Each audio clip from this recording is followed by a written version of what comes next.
उत्पत्ति 4:11.26। उत्पत्ति 4:11। इसलिए अब भूमि जिसने तेरे भाई का लहू तेरे हाथ से पीने के लिए अपना मुंह खोला है, उसकी ओर से तू श्रापित है। उत्पत्ति 4:12। चाहे तू भूमि पर खेती करे, तो भी उसकी पूरी उपज फिर तुझे न मिलेगी, और तू पृथ्वी पर भटकने वाला और भगोड़ा होगा।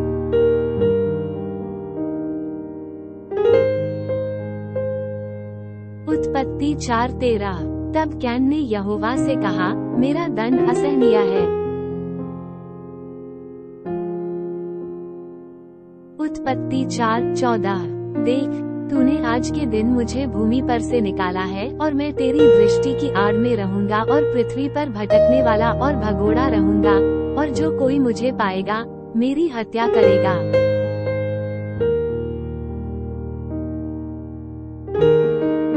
उत्पत्ति 4:15।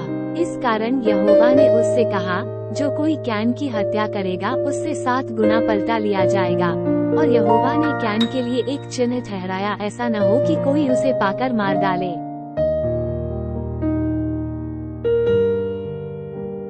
उत्पत्ति 4:16। तब कैन यहोवा के सम्मुख से निकल गया और नोद नामक देश में, जो अदन के पूर्व की ओर है, रहने लगा।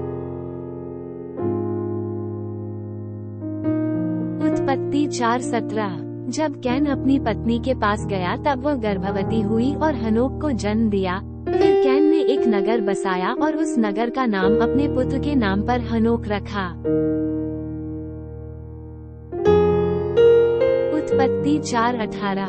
हनोक से ईराद उत्पन्न हुआ, और ईराद से महुयाइल उत्पन्न हुआ, और महुयाइल से मतूशाइल, और मतूशाइल से लेमेक उत्पन्न हुआ।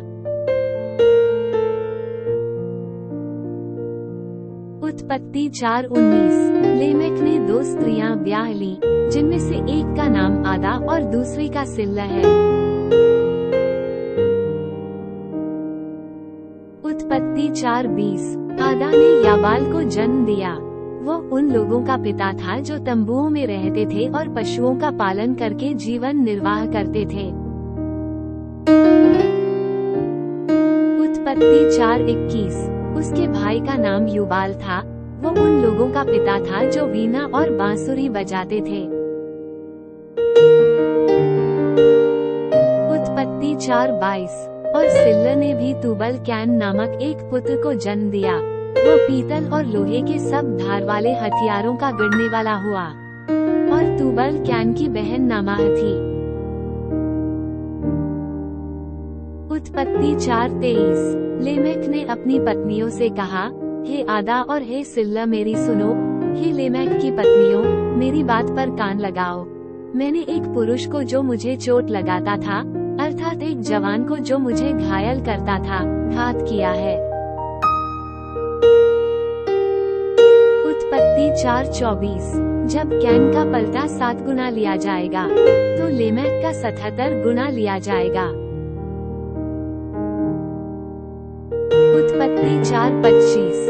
और आदम अपनी पत्नी के पास फिर गया, और उसने एक पुत्र को जन्म दिया, और उसका नाम ये कहकर शेत रखा कि परमेश्वर ने मेरे लिए हाबिल के बदले, जिसको कैन ने मारा था, एक और वंश प्रदान किया।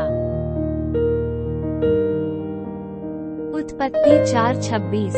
और शेत के भी एक पुत्र उत्पन्न हुआ, और उसने उसका नाम एनोश रखा। उसी समय से लोग यहोवा से प्रार्थना करने लगे।